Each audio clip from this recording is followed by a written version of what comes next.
Hi, and welcome. My name is Ron Broglio, and it's a pleasure to welcome you to the Spring 2025 World Building Initiative Distinguished Lecture, featuring Talia Lakshmi Kolluri, author of the short story collection, What We Fed to Manticore. And before I begin, I'd like to thank our partners at ASU who made today's events possible, including the College of Liberal Arts and Sciences, the Department of English, the Humanities Institute, and the Virginia G. Piper Center for Creative Writing. And thanks especially to the staff of the Lincoln Center for Applied Ethics, especially Elizabeth Grumbach, who did so much work and that was needed to make this event happen. For those of you who are joining us for the first time, let me say briefly that ASU World Building Initiative seeks to take the kind of imaginative, speculative thinking done by the best of science fiction and fantasy writing, work we think of through Daniel Hurst Justice's suggestion to imagine otherwise, and Ursula K. Le Guin's charge for us to become realists of a larger reality, to enlarge the wider ASU humanities community, as well as the broader public our university serves. If there's some way you'd like to be involved, or if you have ideas for other activities we might undertake, I hope you'll feel free to reach out to us. And now the main event, our Spring 2025 Distinguished Lecturer.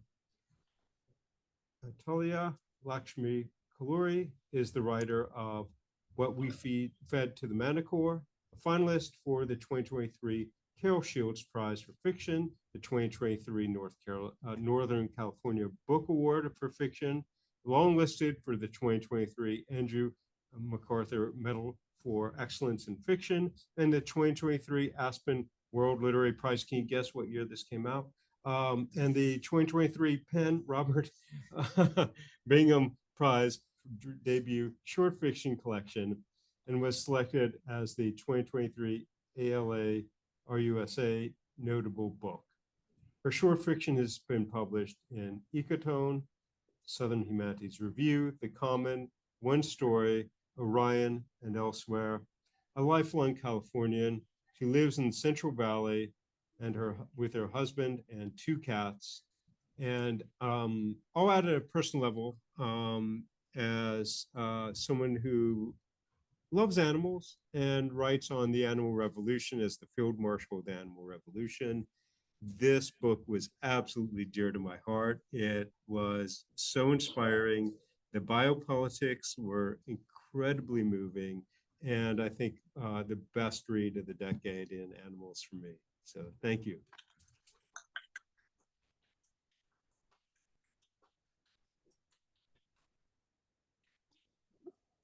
Everybody, I just had to get my mic turned on. Thank you so much, Ron, for that beautiful introduction. I'm so happy to be here. Good afternoon, everyone. Thank you for joining me here today.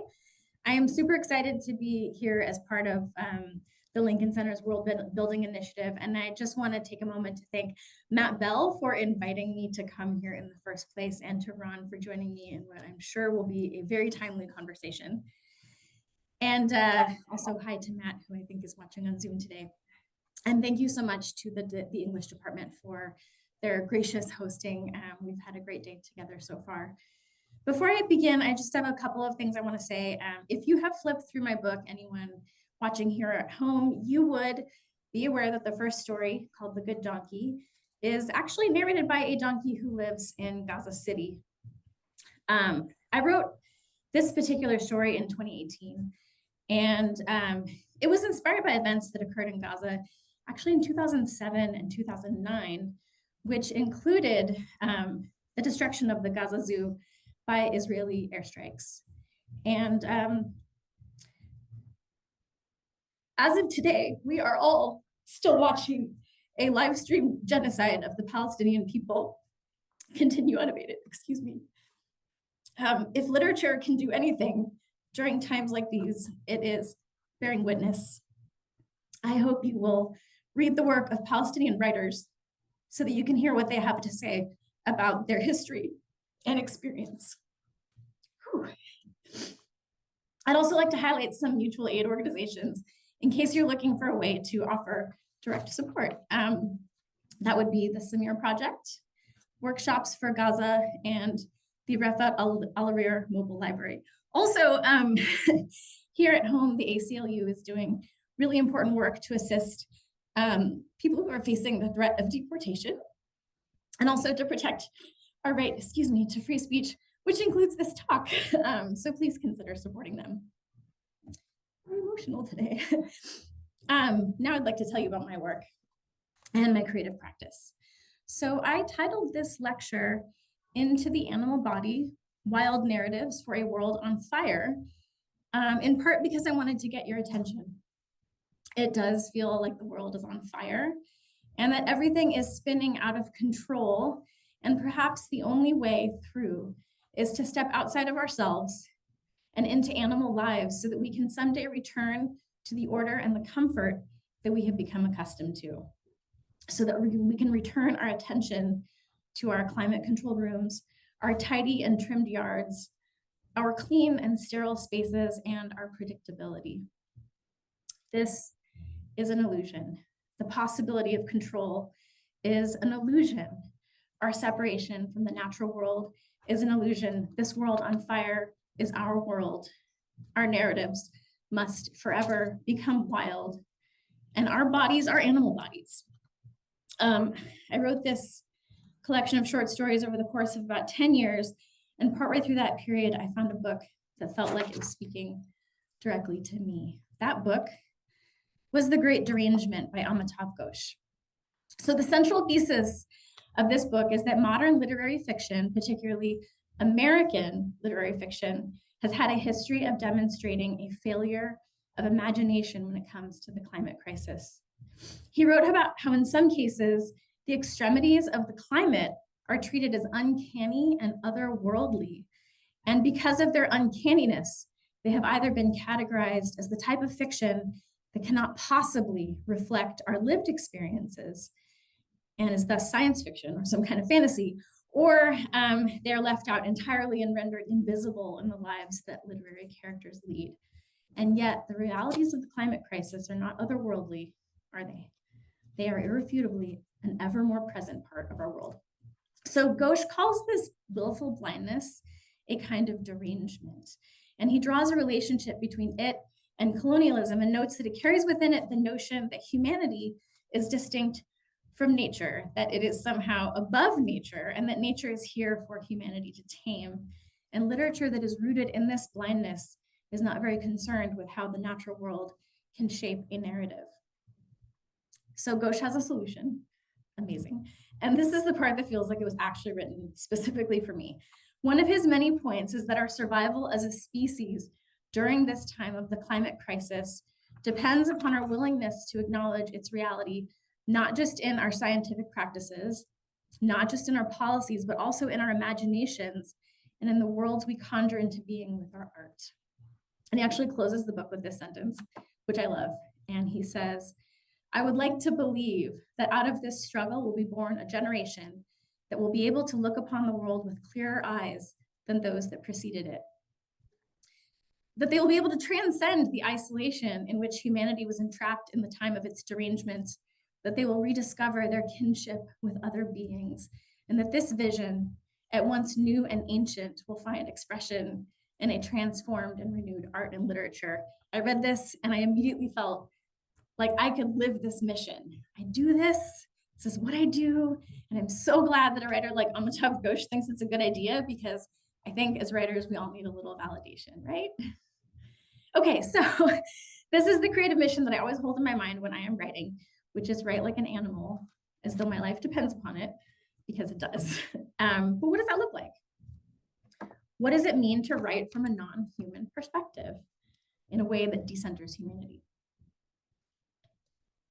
So animal stories can sometimes fall into a couple of different traps. Sometimes animals are long suffering at the hands of human cruelty. They're portrayed as victims. Sometimes they're vicious villains that we must conquer. Big Bad Wolf is probably the best example. And sometimes they are merely part of the landscape that we observe, and they exist to give us meaning. But what if animals are none of those things? What if we treated them as complex beings that cannot be reduced to one-dimensional narratives in a human story? What if we imagine their own narrative agency, where they have control over how to interpret the world that surrounds them, even if that meaning makes very little sense to a human? So here are some ways that can work.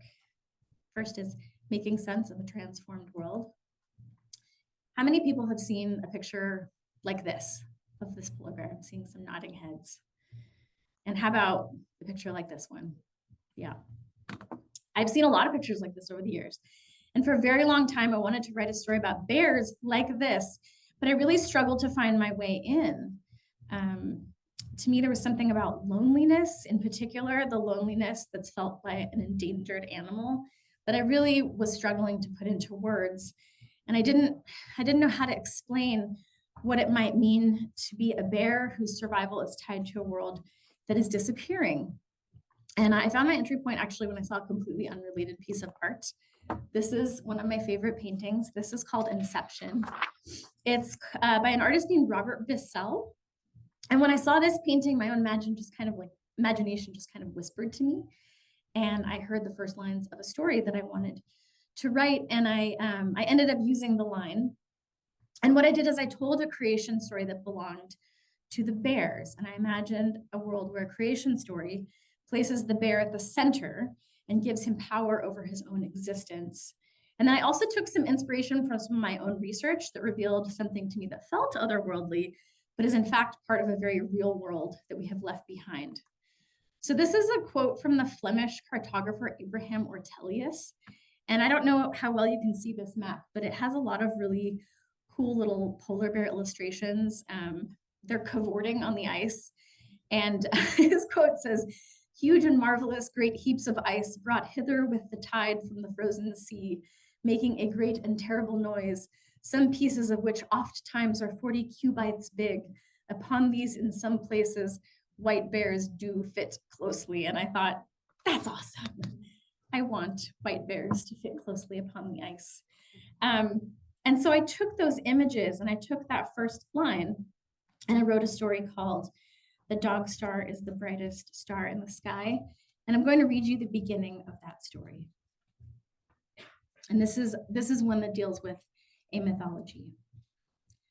"In the beginning, there was nothing but the bear. And then he growled, and from his icy lungs, the whole world unfurled. 'Tell me a story,' said the fox, bathed in the light from a low-hanging moon, the surrounding snow lit by a cool, silvery glow. The moonlight touched everything. The fox, her fur fair and glittering, the mountains in the distance, the glacier nestled in a valley leading to the wide expanse of ice fields and snow around her, the sea beyond the coast, and the icebergs that rose up from the dark ocean. The fox was nestled in the crook of the bear's neck, who was himself curled on the snow, his back a jagged mound in the incandescent night. The white bear. 'Tell me a story,' she said again. 'Tell me a story about the beginning.' 'I don't remember the beginning,' said the white bear. He yawned widely and sat up blinking. He looked out at the tundra around him. The surface undulated like a world in miniature, mirroring the surrounding mountains. He thought of the edge of the coast buried in permafrost, stretching to the sea. The white bear lowered himself again, and the fox returned to him. 'It doesn't matter if you remember it. You know it. That's what matters.' 'Maybe all I see is the end. Maybe the end is so big that it swallows the beginning. Maybe there is no beginning anymore.' The white bear was tired. 'Tell it.' The fox pulled her head out of the bear's coat and nipped him in the cheek as if to say again, 'Tell me.' The bear breathed deeply and felt the ground beneath him shift. 'In the beginning,' said the white bear, 'there was nothing but the bear.' 'You? The bear is you?' 'Not me, not just any bear, the first bear.' 'Yes,' said the fox, burrowing back into his coat. 'Start again.' 'In the beginning, there was nothing but the bear. And then he growled, and from his icy lungs, the whole world unfurled. First, he spit out the stars, white like snow, shimmering like snow, and they lit up the world he was making. And then came earth, dark soil that he shaped in his paws. With his claws, he scraped out valleys and pushed the earth into mountains. 'These mountains?' asked the fox. She turned toward the peaks that held in the tundra from a distance. 'All the mountains,' said the bear. He built rolling hills and vast spines of sharp peaks. He pushed some so high that they almost reached his stars. With his enormous paws, he spread sand into wide and windy deserts. He scattered rocks and boulders. He bored out caves. He molded the world until his paws ached and he could build no more. And when he looked at all of it, the first bear wept at the beauty of what he had made. His tears filled the sea and pushed their way through the land into rivers, where they finally pooled into lakes. And when the water touched the soil, all the plants began to grow.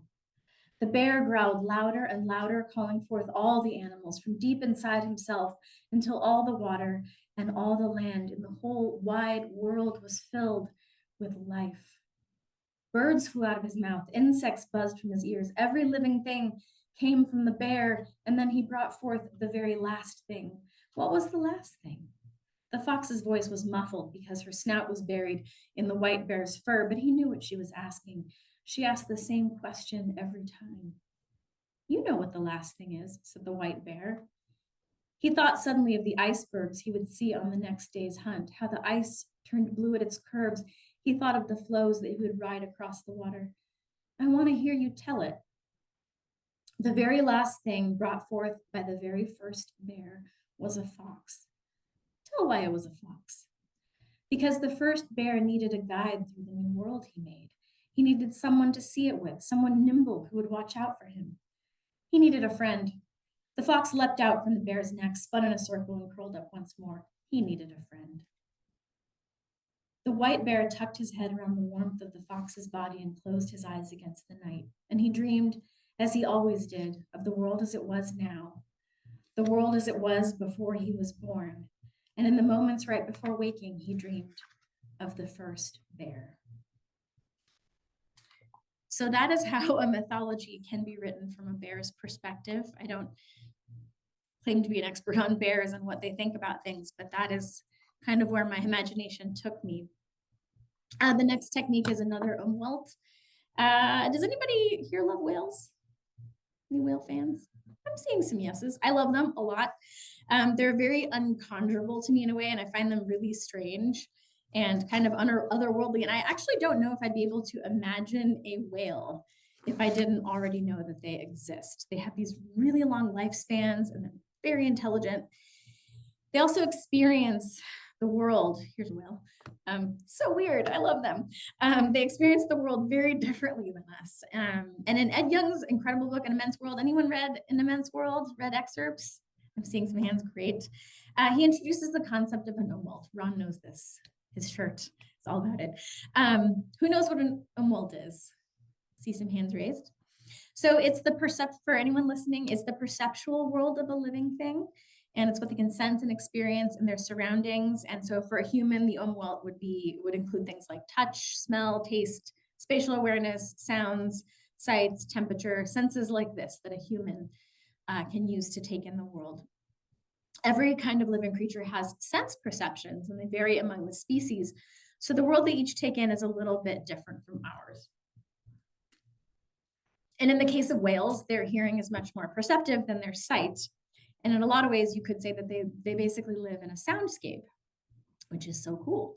When I think about an exceptionally intelligent creature like a whale who lives in an environment that is completely different from our own and who uses sense perceptions in a dramatically different way, I wonder, what does it mean to them when we disrupt a really crucial part of their world? Oh, look, a ship. Anybody know what the largest source of noise pollution in the world's oceans is? Propellers? What else? Human, yeah. I mean, yes, for sure. Specifically, it's commercial shipping, oil exploration, and the US Armed Forces.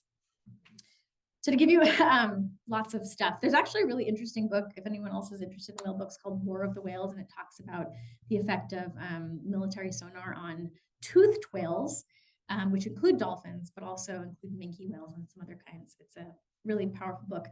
To give you a sense of size for this ship, if a human being stood next to that propeller, they'd be about 25% the height of one blade. So that's how big these ships are, really big and very loud. And fun fact, you can actually, there are a lot of YouTube videos of what propellers were like underwater. When I was doing my research for the story that I wrote, I did not realize there was going to be so much footage and audio tape of commercial shipping underwater, but there is. In any case, I wrote a story narrated by a whale, and I wanted to understand what it might mean to an animal who lives in a soundscape to be inundated by noise, but I did have a bit of a problem. So the image on the left is a whale skeleton. I'm sure you could guess that, baleen whale skeleton. And there are some familiar things there.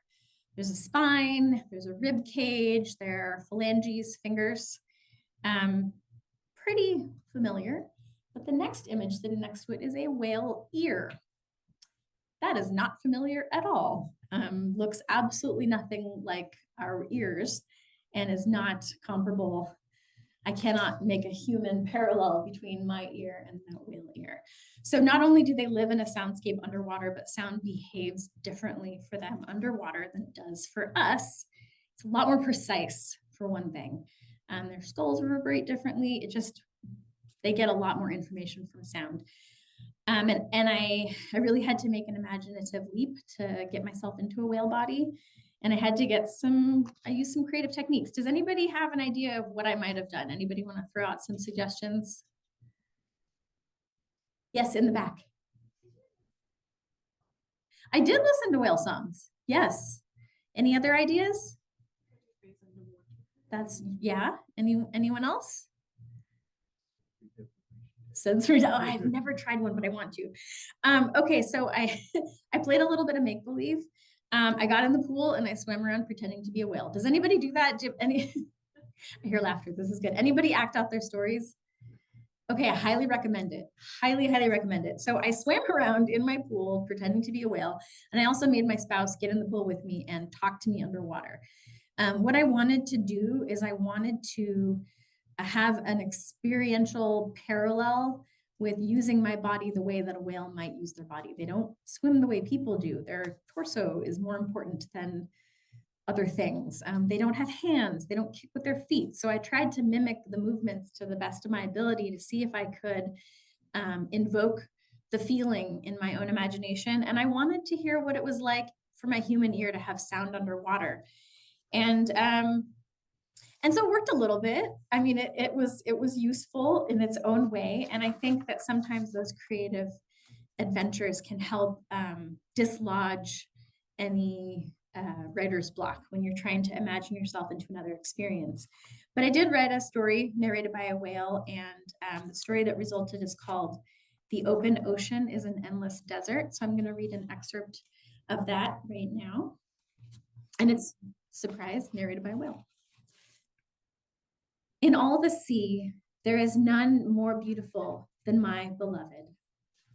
She and I were born on the same day, so my mother says, in the warm waters in the calving season. We were meant to be together, so my mother says. But I didn't pay attention to my beloved during my early years. I thought only of my mother and of staying near to her. I was her shadow, and I swam where she swam, dove when she dove. But this season, when my mother and I traveled to the cold waters, I found myself wanting to swim on my own. I was returning from a dive toward a trench in the ocean floor. My throat was full of water, the pleats stretched like a balloon. I had slowed down to press the water through my baleen when I heard the sound of the most exquisite wail emerge from a kelp forest. The fronds parted and her long form curved into the open water. The water slipped over her like a sustained note, and I heard her fluke flip toward the sky as she took a deep breath and angled toward me as if preparing for a krill dive. And I recognized her and remembered that I knew her. I love her, I tell my mother now. Why do you love her? My mother asks. It's the slow way she moves, I say, the way the krill drift and scatter around her, the way her fluke turns with her. Then you should travel to the warm waters with her, she says. But what about you? I ask. I know the way, she says, and we'll all gather together when you arrive with her. But I don't know the way. Just listen to the songs. The songs always carry the route. Just the two of us by ourselves, I ask. I'm nervous about traveling on our own. Yes, and you should sing to her, she says. You should sing to her about the moon. Why the moon? Because the moon song is what your father sang to me. Fathers are the ones that sing the songs about our world. They swim away from everyone and send low notes through the water about where the krill is, where the temperature changes, and what the surface of the floor is like. They sing songs that tell everyone when to migrate. They announce the birth of new calves, and they notify us when a whale dives. Every song begins with one whale composing alone in a low rumble. He sends his first notes along the ocean floor until they reach the whales nearest to him. They repeat the song to the next nearest whales, who repeat it again. This goes on until the song wraps the globe like a net woven with the sound of whales humming. I will be a father someday too, I hope soon. And so I am listening carefully to how the notes are strung together in a series of unbroken threads. I am learning the old songs and planning the ones I want to add to the fabric. There is a story of a family of whales who chose to leave the sea. After they left the water, they grew legs and strayed from the shore. These whales grew lighter on their legs, and the sun dazzled them as they walked further from the sea. They sang songs still, but the songs meant something different, and the sounds didn't travel as far. And when they came back to the sea, they found the water had no magic for them anymore. It was unfamiliar. Our songs meant nothing to them.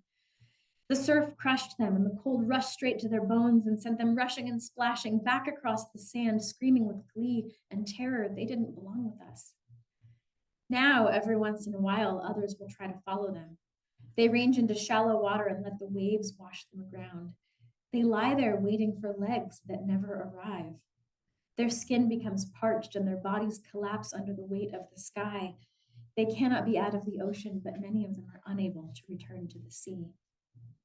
If I left the sea and grew legs, would you follow me? My beloved asks. I would. How would you manage if you were still a whale and I had become something else? I would wait for legs of my own or suffocate under the collapse of my own body. I am never leaving the sea. She says this every time she hears this story. I don't know whether I can say the same. I know almost nothing about life outside water, here with the dim light and the increasing pressure and the world all rendered in sound. But we are together for now. During the day, we search for food and we find it gathered in the water column. I remember the words from the song net telling us to skip the place that is 3 surface heartbeats from the back of the thin-shaped trench because it is empty now. We visit a few of the other places where we've eaten before. Some of them are empty and some are not. When I find some place new, I hum a low krill song into the current before I curve through clouds of it. Swim 2 surface heartbeats past where the floating squid was last year, then dive down 3 deep heartbeats before coming up under the cloud. I listen to my song join the lattice around us, and I feel proud. As I swim up under the cloud, the surface light appears to shimmer in an imperfect circle as if it is trying to resolve itself into a full moon. The sea around me is a deep and dim blue, and as I rise toward the krill, I think of a verse for my moon song. 4 heartbeats to the moon. I take great gulps of the cloud and feel the crimson mist vibrating as it streams through my baleen. At night, after I've eaten, I drift near the surface, slipping in and out of sleep, the song net humming under me, whole and perfect and full of our lives. When I wake, there is a tear in the musical network. I discover it when I plunge nose first toward the seafloor to send a question song into the fabric of the web. I want to know my way to the warm water so I can take my beloved there. My question flows out in all directions and I listen for the answer, but when it comes to me, it's pierced in the center by a note that doesn't belong. It has no variation. It repeats in loud bursts evenly and sounds exactly the same every time, and it has torn the directions in 2, ripping out the center, the most crucial notes that I need to find our way. I swim back to the surface where my beloved drifts. The song is missing something, I say. What's missing, she asks. It's a turn, an important one. We can find our way, she says, but I don't know. This is my first season traveling to the warm waters without my mother. I wasn't paying attention before and won't know the way without the songs. Come listen, I say to her, there is a note. We dive together and wait for the song to bounce back to us. There it is again, torn in 2 places now. Do you hear that? What is that? She asks, swimming in an arc and turning her ear to the sounds. I don't know. The note keeps repeating over and over. My head is starting to feel numb, and I feel the surface of the world around me flatten as the same repeating tone blunts all the curves and ridges. If it keeps going like this, everything around me will look the same. I remember the way there, she says. I can take us to the warm waters. Don't you need the song? I can hear enough of it. My beloved flips her fluke and turns around, but I'm not sure. The note has changed the surfaces around me, and I'm no longer certain that I'm facing the right way. The direction song is broken in 5 places now, and I can't remember whether it says to swim 9 surface heartbeats along the narrow trench and then turn, or turn across the trench and then swim 12 heartbeats. I'll wait for my mother, I say. I want to make sure she finds her way. When I say this, I don't even know if I mean it. Maybe I'm worried about my mother and don't want to swim without her. Maybe I'm afraid of getting lost. Maybe I don't believe my beloved knows the way. As I listen to her recede from me, the sound of her body gliding through the water becomes just a gentle noise in the background. I wonder whether this means I don't truly love her. But I've said that I will wait for my mother, and if I don't, does it mean that I don't truly love her either? And so here I stay for a while, drifting in almost one place, looking for neither of them. Sometimes I wonder what the moon would look like from the land, and if the arrival of legs could take me up mountains. If they would bring me close enough to the moon to touch it. Would I have hands to touch it with? And if so, would I be able to reach out and grasp the hand of my beloved if she too had traveled to the top of a mountain on legs that came after leaving the sea? Would she let me take her hand now that I'm no longer following her? What we know about mountains on land is that they were carved from the trenches in the ocean floor and upturned far from the shore. They were made that way to remind the family of whales that left where they had come from. I think to myself that this means they live in an ocean in reverse. My mother has not arrived. Should I stay and wait for her? Does she need me? I remember all the different times she took me to the warm waters and how she never got lost. If my mother doesn't need me and my beloved doesn't need me, what does that mean? I can't stay here alone forever, so I swim 2 heartbeats down and sing another question song. The answer returns to me uninterrupted, and I turn in the direction my beloved swam once again, following her to the warm waters. The last technique I want to talk about today is communion. Pigeons, yes. Something I think about a lot are the parts of the natural world that we take for granted. So how many of you are outdoorsy or have friends who are outdoorsy? Excellent, same. So when my friends talk about connecting with nature, they always talk about it as though it's something they must go away to do. They have to leave their homes and the natural world is over there and they have to get away to reach it. And that's true for a lot of things, right? We have a lot of beautiful national parks and regional parks and ways to get away from our urban environments to enjoy the natural world. But there's also a lot of urban wildlife that we overlook, but it remains just as vital to our collective well-being as a grove of giant sequoias or an endangered wolf pack. And for example, take the pigeon. People often dislike pigeons. They see them as pests. Some people think they're dirty, and they are nowhere near the realm of glamorous animals like tigers or giraffes or giant cool things like that. However, pigeons are pretty amazing. They have an uncanny ability to navigate space. There's a writer named Jennifer Ackerman who has a wonderful book called The Genius of Birds. And she talks about pigeons' ability to maintain a navigational map in their brains that they use in conjunction with a repeatedly calibrated sun compass that allows them to select goals and routes instead of just simply responding to environmental cues. So when a pigeon is flying somewhere, they're choosing that specific route to fly, which I think is so amazing. They have such an amazing navigation ability that we used to rely on them for communication. And they're very integrated. They were very integrated into human lives. In a lot of ways, they were partially domesticated. But our tools of communication have moved on to rely on technology, and we have left pigeons behind, often treating them with some disdain. So in 2019, I read an article about a bird hospital in India that sees pigeons a little bit differently. This picture is from that hospital, as is this one. This is the Charity Birds Hospital in Delhi, and it's one of a few bird hospitals in the city. Has anyone seen that movie? I think it's called All That Breathes. It's a documentary that came out a few years ago. It was about a different bird hospital in Delhi. They cared for raptors. This particular hospital is run by members of the Jain faith who are strict vegetarians, which means they cannot handle meat. And so they don't treat birds of prey. Birds of prey go to the other hospitals. And this is for birds that can eat a plant-based diet. But they tend to a lot of city birds, in particular pigeons. And I wanted to imagine a story where a pigeon could experience a restoration of communion with humanity, because I wanted to imagine a story where a pigeon could feel seen and understood as a valuable life in a human space. But I also needed to pair that pigeon with the right kind of person. I don't write about people a lot. I very rarely write about people, actually, but this was one of the exceptions in my collection. This is Arvind Gupta. Has anyone heard of this man? He's actually super famous. He's an engineer, and he's actually dedicated his life to science education, which I think is so cool. What he's most famous for is using common discarded trash items to make toys for kids. And a lot of these toys double as fun science experiments, which is personally very delightful to me. And also wonderful way of adaptively reusing things that we discard. So I created a character named Toy Man, who is inspired by Arvind Gupta, because I thought someone who saw beauty and possibility in forgotten and discarded things, excuse me, might be the right kind of person to see beauty and possibility in a discarded and forgotten bird. And so this particular story that came out of this imaginative adventure is called Let Your Body Meet the Ground.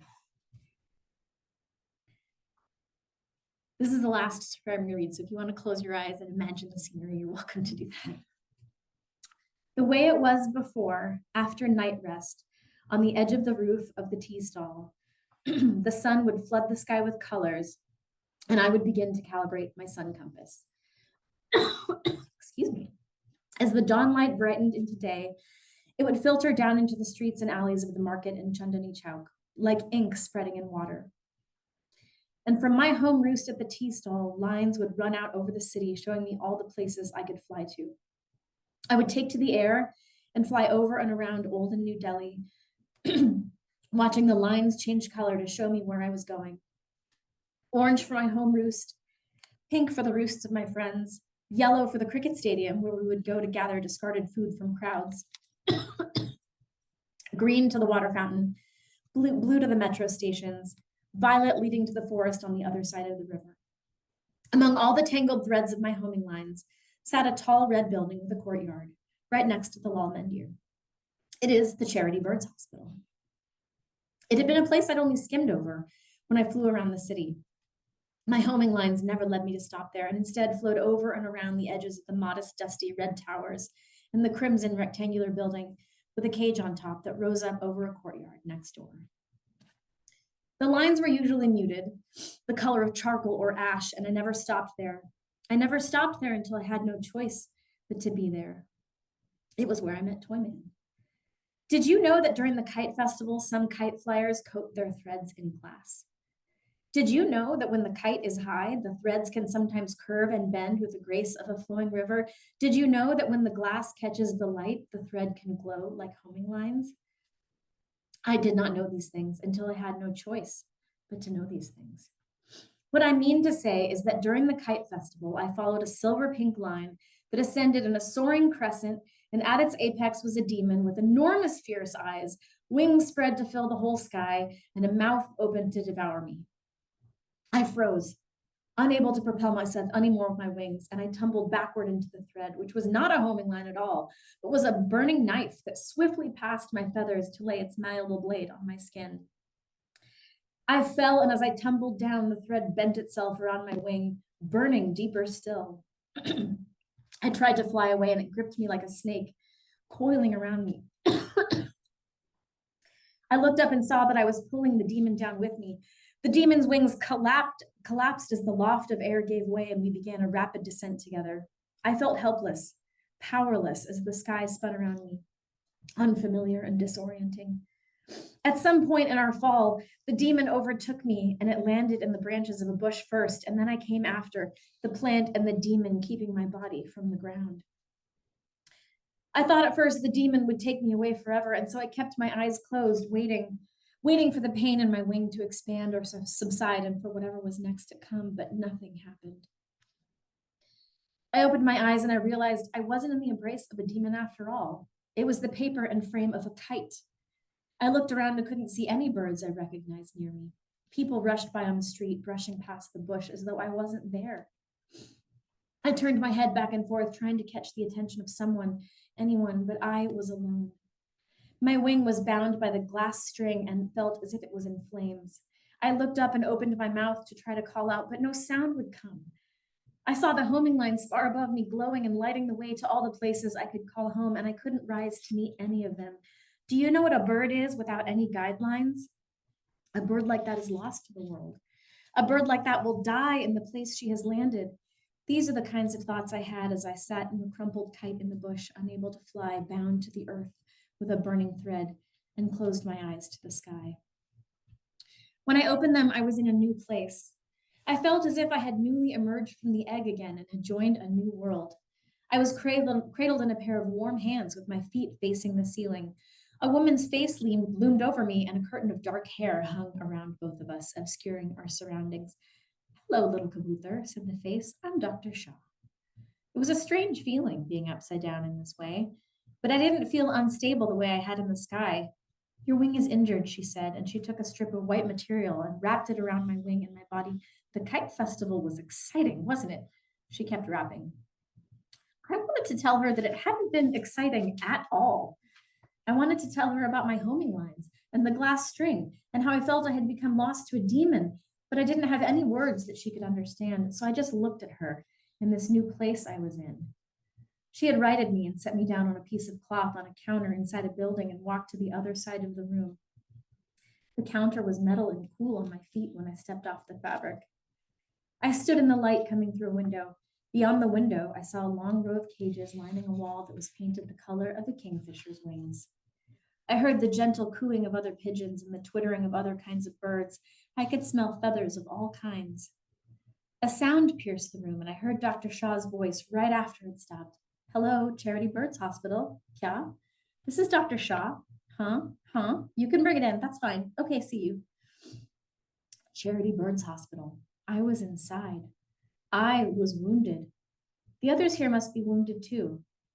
I remembered suddenly something I hadn't thought of before. Once, when I was flying with the others on our way to the market, the normally gray lines around the hospital building were beginning to glow in green and blue. At the time, we didn't know what to make of it, but then suddenly all the lines coming from the hospital exploded in a burst of color, and 7 birds emerged in exuberant flight from the cage at the top of the building. They didn't stop to pause and circle and talk to us, but sailed away before we could stop them, away from the city, toward a forest in the distance. Those birds had been inside once, but at the end they were outside again. I didn't know whether I would ever be outside too. I knew it was what I wanted, but as I stood on the metal table, my wounded wing bound to my body, I realized that what I really was a bird with one wing. A bird with one wing cannot fly. A bird with one wing isn't a bird at all, but the echo of a bird, the memory of a bird. And the memory of a bird is really nothing at all. And then Toyman came. Dr. Shaw held me in her hands by the window again. She had just tipped me onto my back to find the end of my bandage when I heard the main door open, and then voices in the corridor, and then 2 sets of footsteps coming toward us. Dr. Shaw set me back down on the table. "Dr. Shaw," said a young man, "I tried to tell him you were busy, that he should come back, but..." And an older man pushed his way past the young man. He had long, thin legs and a belly that rounded out over them tight like a drum. As he walked toward Dr. Shaw, he turned his toes out slightly. He walked like a bird. I liked him immediately. "Betty, I've come to see your patients." He reached his hands out to her, and Dr. Shaw walked forward and gripped them tightly. "Hi, Uncle. You've arrived at the perfect time." She led him to my table. "This one came in yesterday. Her wing was tangled up in manja at the kite festival." Dr. Shaw leaned down toward me. "I need to change her bandages, but she fidgets when I turn her over. Can you distract her?" Huh, of course, Betty." He reached into a bag at his side and started looking for something. "Okay, let me turn you." Dr. Shaw reached out to me and gently clasped me in her hands. I felt her sweep me onto my back, and she started tugging at my bandage when the old man's face appeared above me. "Little Kabuther," he said, as his eyes widened so much that I couldn't tell whether he was shocked at my injuries or surprised because he had never seen a pigeon up close before. "I have something special for you." He brought his hand out over me, and hanging from it was a little figure made of beads and pieces of straw, all attached to strings. I blinked twice and then looked at them carefully and saw there was no glass on them. And then the man moved his fingers in a pattern and the figure began to dance. Was it alive? I didn't know, but it was wonderful. "This is a puppet, little Kabuther. It's for playing like this." He made it dance some more. It's a little toy I made. A toy. He made it. He was the toy man. I want to leave you with one last quote. This is from Ed Young. And I'm hoping that this will, for all you writers out there, this will open the door in your own imaginations. This is part of his introduction, actually. It talks about the world. And at the end, he says, every animal can only tap into a small fraction of reality's fullness. Each is enclosed within its own unique sensory bubble, perceiving but a tiny sliver of an immense world. And I just hope that as you move forward in your own creative work, that you're inspired to test the limits of your own imagination, and that the more you reach, the more you'll find there is no limit. Thanks. Great, yeah, thanks so much. That was, wow. Great to relive those stories. I have so much to talk to you about, and I have no order in which I'm going to do it, and then we'll open up for some questions. You opened and closed with, you talk about Belt, Yeah. and which is like the surrounding world, like enveloping world, so like a surrounding environment of the animal. And Ed Young talks about how each umwelt is it's like it's a sliver of reality, let's say reality. And what's always fascinating about, the German philosopher who started that was like Jacob von School. And his version, humans seem to have the big umwelt, and all the animals have a lesser version. And what I found really interesting about your work is that's not the case. He does say that like to each animal, their world is totally full. Yeah. Because otherwise they couldn't live it. Right. Right. And I love that you have this sense of you created a fullness to their world, or a roundness to it. And his version, humans seem to have the big umwelt, and all the animals have a lesser version. And what I found really interesting about your work is that's not the case. He does say that like to each animal, their world is totally full. Yeah. Because otherwise they couldn't live it. Right. Right.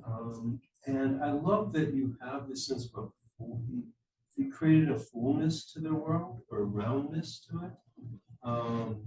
And I was wondering about how, but yet at the same time they're vulnerable. Yeah. And I was wondering if you talk a little bit about the vulnerability, the openness, like they have a full world, but a vulnerable world. So the pigeon, for example, has a very full world, but it can't see everything. It's kind of vulnerable. The donkey, which we're going to get to later, because it's like a whole thing. He has a very kind of full world, but you feel like can't quite see everything. The whale kind of has a very full world, but can't understand certain things. You know, I think that's such a great question, and I haven't framed it that way in my own mind. Except now that you're asking it, I know exactly why I did that, and I think it's because I really am very, very rooted in the idea that humans are animals, and we too are animals that are missing a lot of information. And I think a lot about how. So I live not too far from two really amazing national parks. You get far out west of California, you make it to Yosemite or Sequoia Kings Canyon. Those are my most beloved favorite national parks. And I'm often, when I'm there, struck by the vastness, the incredible vastness of that landscape, and how I come in, we drive in our car, and I put on my hydration pack, and I spritz myself with bug spray. And I walk out there in my hiking boots, and I realize how unprepared I am to live more than a few days, really. It's such a tremendously complex space. And I think that we are, as humans, we're so accustomed to thinking of ourselves as having that control. But I have, in the past several years, really kind of relinquish that idea. And so as a human being, I feel keenly aware that my senses are incomplete, and there's so much that I'm missing. And so I think that it's natural for me to assume that any animal that I'm trying to telegraph myself into will probably feel the same. The other thing I want to mention is there's another book I didn't mention when I talked, but that I want to tell everyone about. It's called When Animals Dream. Have you heard about this one? David Pena Guzman wrote this one, and he talks about study of animal dreams and their brain activity when they dream as a way in towards talking about animal cognition and how animals really do, they have active dream lives, like a lot of brain activity when they dream, which means that they likely impose meaning upon those dream visions when they have them. And so this idea of like imposing meaning on a world that is beyond our full capacity to understand, I feel is universal. And I think that's where that came from. Yeah, that's a really lovely, because you can see like with the polar bear story, where he's like, let me tell you about a world. And it's beautiful because the animal is the polar bear is the center of that world, and the world expands out from the polar bear. Yeah. And we're like, wait a minute. What about us? Right, exactly. And then you start thinking like, wait a minute, there are all these other animals. And for them, they're the center from which the world expands out. Yeah, they're the center. I think that's true, right? We all exist in our own selves, and whatever vantage point your self has, it really is the beginning of like the center of your world, the beginning of your life comes in the moments that you first experience. So I guess I imagine the animals feel the same way. And I've never really trusted the opinion that they don't have complex emotional lives. It just doesn't make sense to me. So I've just disregarded it. Fair enough, because I think if you spend some time with animals, you see there's life going on. Yeah. So it's interesting because the story has to have a certain tension to it. And it seems like often in these stories, the tension is the animals discovering their enclosed world, which is full and centered around their animal being, is interrupted by other worlds. Yeah.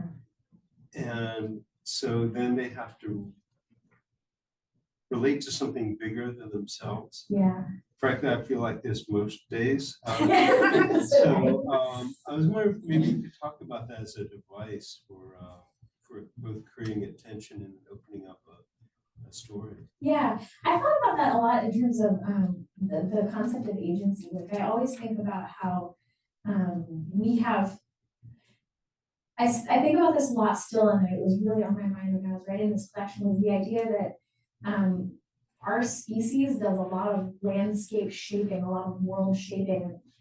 In California in particular, for example, rivers their direction has changed based on human activity. They're shaped, we dam rivers, we move rivers, where I live now, right now it's a valley, and it used to be a seasonal wetland / grassland before, it was colonized.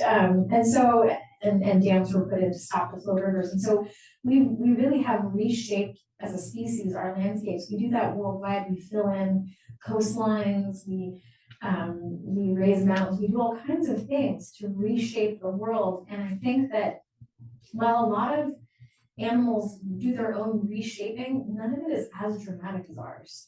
And I think that the sort of reverberating impact of how we shape those worlds probably means that most of the time, the animals and plants that are sharing space with us, they're doing a lot of adapting. And they have that the only control they have is over the ways that they will adapt. They can't stop us from doing anything we do, which is, I think, part of the heartbreak. Okay, yeah, a lot there.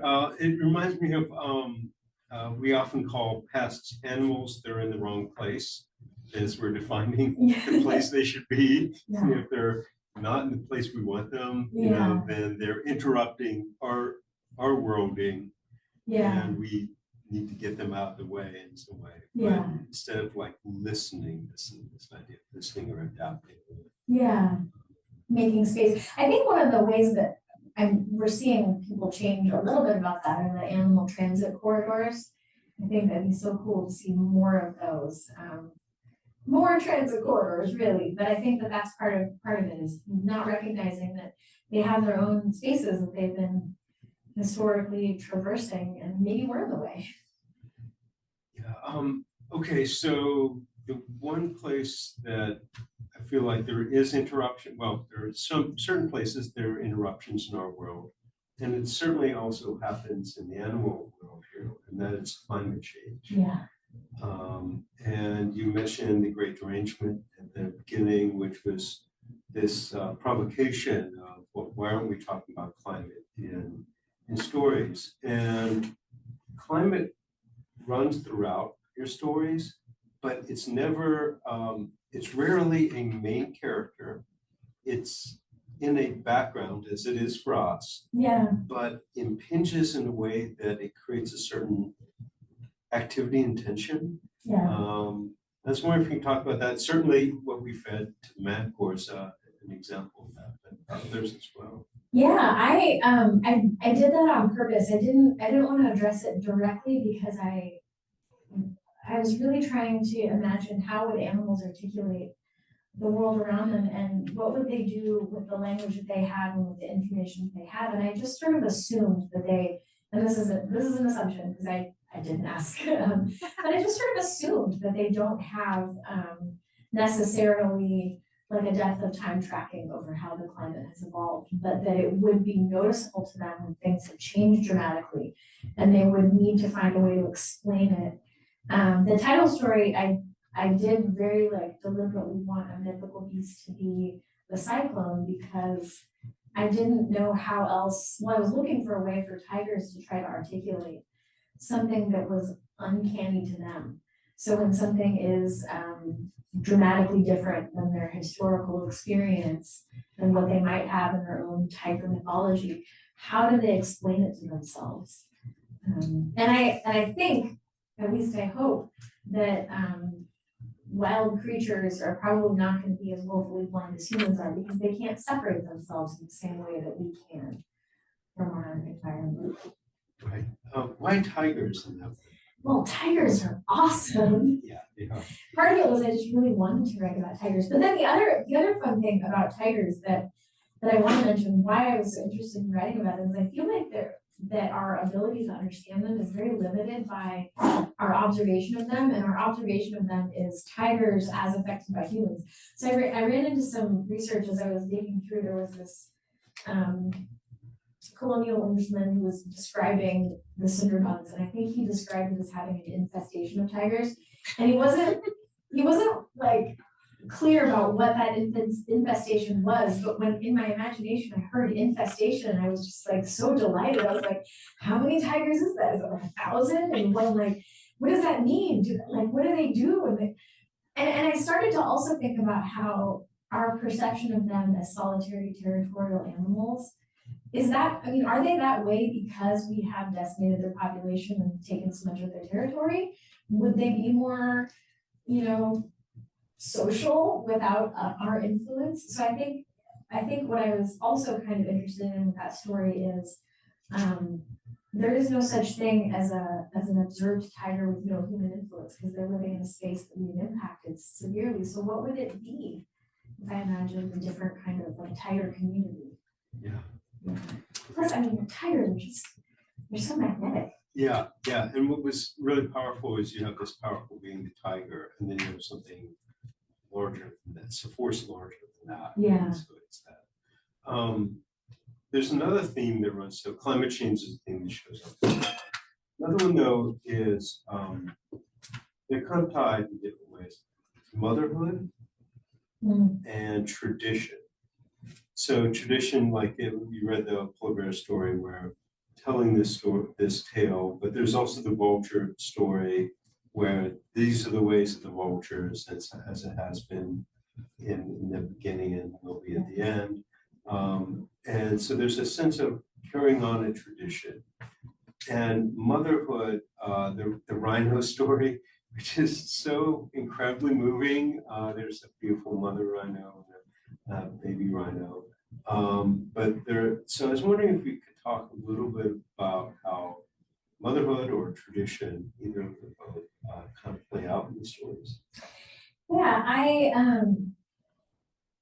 I think, so particularly the rhino story, that one was based on an image I'd seen, and it is based on a real place. And I don't know if I'm pronouncing it correctly. It's called Old Kejeta. In Kenya, it's a reserve that has the last, I think, excuse me, last two maybe northern white rhinos. And they don't have, I don't think they were able to have a baby rhino. And I wanted to imagine what that would be if it was possible, excuse me. But I think when it comes, especially also in the wolf story, I also have a mother in that story as well. I think I just thought about caretaking of endangered species and how they would caretake for themselves, what it would mean for them to caretake for each other. But that is also, it also has a relationship to them having a mythology as like and a culture. I think that animals, like as part of their communal experiences, I like to imagine that they do have a culture of their own. And I think that there's enough indication in the wildlife sciences to show that they do engage in ritual behavior. And I don't know that any creature would engage in a ritual behavior without it having some sort of meaning attached to it. And I think also motherhood is, and parenthood generally is a very relatable thing for humans to connect to. I think like understanding the love for your children is something that humans understand very deeply and is probably a more universal experience. And sometimes I'm just looking to reach readers. I want them to see themselves in the stories as well. Yeah, I'll have maybe one last question and open it up, so there's time for the audience as well. I'm interested in maybe other books, other animal books you like the animal fiction I love, animal fiction I hate. It's like because you find your models out there. I mean, there's plenty of non-fiction stuff. Ed Young, Immense World, etc. But like, is there some fiction stuff you're like, yeah, that gets it right. Other ones where you're like, it feels like anthropomorphism. They're just humans dressed up in fur. Some of us humans are in fur, but like, sorry. I think, I don't know that I've spent a lot of time with stories that I don't like. I think once I don't connect to it, I kind of let it go. But ones I do like, I really, really like Barbara Gabby's The White Bone, which is really amazing because it creates a story about elephant culture and elephant mythology. And it also has the comment that you had earlier about how every animal sees itself as its center. Barbara Gabby really acknowledges that in her story because all these different animals have, they see themselves as the center of the world. They have their own way of addressing each other, their own way of communicating. And they always see themselves as the superior species, which I think is really amazing. So the idea that warthogs would see themselves as the superior species, and then so would elephants, and so would vultures, and so would all these different sort of creatures that share space, but they all believe that they are the peak of existence, which I thought was really, really brilliant because it, I think it acknowledges that humans are not unique in that, which I thought was really fun. And then another one that I always tell people and recommend is Memoirs of a Polar Bear by Yoko Tawada. Yeah, it's 3 generations of the polar bear family. And I love, what I love about that book is the idea that you should completely suspend your notion of disbelief and accept that, yes, a polar bear would definitely have a book deal with a publisher and would engage with an editor, just like I would engage with my editor. I just thought that was so genius.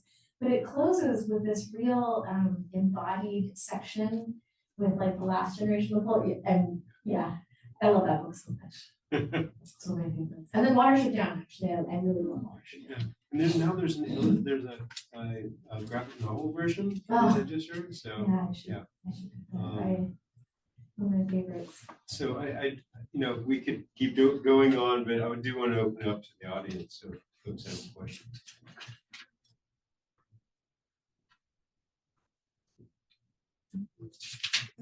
Thank you. I was wondering if you could talk about like how you were conceiving the voices for each of the individual animals, especially in terms of like place, and you were talking a little about like animal cultures. I was curious if you could talk a little more about that. Yeah, that's a great question. You know, sometimes it's hard to articulate how the voice is developed. Sometimes the story just writes itself, or the voice kind of arrives and then I live with it. It's a little bit more purposeful when I have more than one animal and they're talking to each other in the story. In the polar bear story, I wanted the fox to be more playful and a little bit more childlike. And so just thinking of dependence and innocence tied with sort of the weary experience of the bear helped shape the voice a little bit more. But sometimes I'm just letting the characters interact with each other. And I think sometimes the environment will shape the voice. So it depends on if I'm writing about a cold landscape. I think when I'm writing about cold spaces, I think the voice becomes a little bit more hallucinatory and dreamlike. And sometimes I actually have to edit that a little bit. But I would actually probably say that the environment and the temperature of the space probably shape where the voice develops. And then I let the story play out, and then sometimes how the characters respond to their experiences can shape the voice also. That's a great question. So we do have a question from Zoom, from Julie, who writes, one of the things I most enjoyed about your stories is imagining the ways that the animals try to make sense of our world. That defamiliarization encourages us to question aspects of our world that keep us separate from our non-human kin. Can you talk about how you conjured the ways that animals in your stories see our world? Oh, defamiliarization, that's one of my favorite techniques. And it's so useful, and also it's really easy to get sort of twisted up and lost in your defamiliarization. So I thought about for each animal I was writing I thought about their proximity to the human world, and the more interaction they had with people, the more familiar they would be with human things. And so the more familiar they were with it, the more they could use human familiar language, you know, words like road or truck or what have you.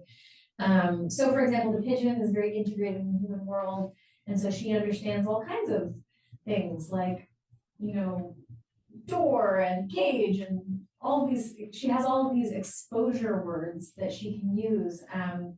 But if you have an animal who's very remote from a human experience, then I had to balance between describing things in a new way without alienating my readers. So I think that there's such a thing as defamiliarizing too much, and then you're just spending a lot of time describing like the shapes of things in a way that the images get lost. So it really was looking for balance. And actually this is where beta readers and writing partners are very, very helpful, because I had a friend I was sending a lot of these stories to, and she's a great reader because she would just say things like, this makes sense, a wolf would not say that. And you know, for some reason she doesn't, I just believe her. I was like, oh, okay. I believe you, a wolf would, okay, I guess a wolf would not say that. But I think having writing partners who can read your work, and if they find themselves pulled out of the story, that's when you know you need to make an adjustment. But it's a balancing act. Julie said thank you in chat. Oh. Thank you so much. That was so insightful. And I'm really curious to ask you a question about, you brought in I'm a coach in this theory about how often writing a climate crisis can feel abstracted and something that's otherworldly, science fiction, and thus then it feels like a little bit more untethered to our own reality, and how that's helped you navigate your own book. And I guess I'm really interested in that idea, and how in the writing of this project you were able to kind of like write this without, or how you're able to find strategies to see your work outside of those conventions, when those feel like conventions that are really dominating the literary market, and perhaps like were put on you by other people. Just, yeah, I guess your thoughts on writing outside of that expectation. Yeah, I mean, I think so. I think sometimes in a way that speaks to the imposition of genre, right? Like, and I think that the idea of categorizing writing into different kinds of genres can be helpful for readers in finding things that they like. So if they say, I enjoyed this kind of book, what's similar to that, it can be helpful for readers to find the work that speaks to them. And I think that they're wonderful for that purpose. I think they're less useful for writers, because I think when you're writing, you should just write what moves you, write what feels important to you, write what comes out naturally. And I think particularly what Amitabh Ghosh is doing, he's particularly talking about American literary fiction. And this has changed a lot. Like, I think I've noticed a lot of literary fiction is not adhering strictly to genre boundaries the way it used to. But at the time he was writing this book and when this book came out, it was still a lot more common to hear this categorization that, like, you know, if you're writing about this extreme experience of climate, well, that's not real, and reality is where literary fiction lives. And I would say to that, one, I think literary fiction can be whatever you want it to be. And two, at this point, climate extremes are the reality that we live in. But also, to his point, he was also trying to say that part of that is about, you know, the larger society's refusal to acknowledge the climate crisis as an urgent problem of our time. And if we say, well, that's fantasy, that's science fiction, that's not real, then we're not required to confront it. But nature will barge its way through the door and make us confront it anyway. I mean, that's the real reality. So I think that when I was writing, I was kind of annoyed by that pressure that we shouldn't be talking about these things as foundational parts of our daily experience. And I was just so thrilled when The Great Derangement came out, because he was saying, no, you have to do this. Like, you know, historically, literary traditions the world around have acknowledged what the world is, and the power of storms and the climate, and all of this powerful nature influence. They've frequently been acknowledged. Just this really small slice of modern time has behaved as though it's not hot outside. But I think that I was really bumping up against my own reality. I live in a state that is plagued by fires on a regular basis. And I've watched over my own lifetime, I've watched the wildfire patterns explode. I remember the first time I remember a wildfire, I was like 6 or 7 years old in the summer. It was in the Santa Cruz Mountains and we could see the smoke. And in my memory, it's this really, really profound experience. And then when I looked up the fire, it was just tiny compared to the fires that we have now. And the fires we have now happen in the season where I live. We have a fire season, and it's longer and longer. And, you know, there are days when you go outside, you'll get ash in your hair. Like, so I think that I was just really cognizant of the world I continue to experience being just really present, and it didn't make sense to exclude those things. Thank you.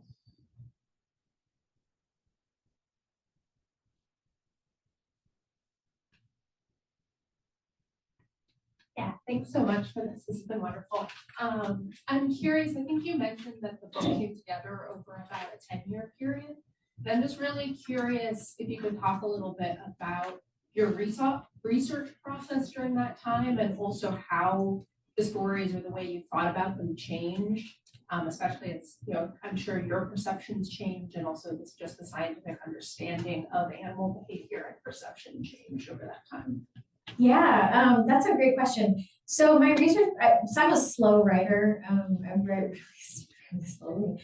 And so I like to research as I'm revising. So I usually have a little bit of research that I do first, and then I just try to live in my imagination and write the story. And then as I revise, I go back and I do a lot of research in terms of making sure that I can be as accurate as possible with animal behavior and landscape. Like, I get really, really fixated on making sure that if I'm describing weather, it's an accurate representation of what the weather was. An example would be I wrote a story narrated by a wolf set in Wyoming in spring, but I have the story open when it's snowing.